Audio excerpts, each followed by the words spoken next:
اکثر لوگ شکایت کرتے ہیں مجھے سر درد ہے، تو ویسے تو سر درد جو ہے وہ درد کیوں ہوتا ہے، اس کے پیچھے کوئی بھی انفیکشن سبب ہوتا ہے، اس کا بندے کو عقلی لحاظ سے بھی دیکھنا چاہیے کہ یہ مجھے سردی سے ہے، گرمی سے ہے، بے خوابی سے ہے، یا کوئی ایسی چیز کھا لی ہے جو میری طبیعت کے موافق نہیں تھی اس کی وجہ سے ہے۔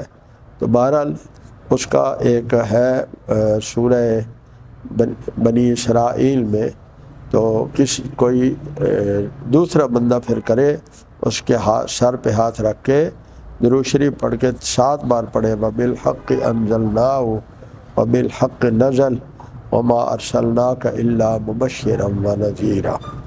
انشاءاللہ یہ بزرگوں کا مجرب عمل ہے اور فوراً سر درد ٹھیک ہو جائے گا۔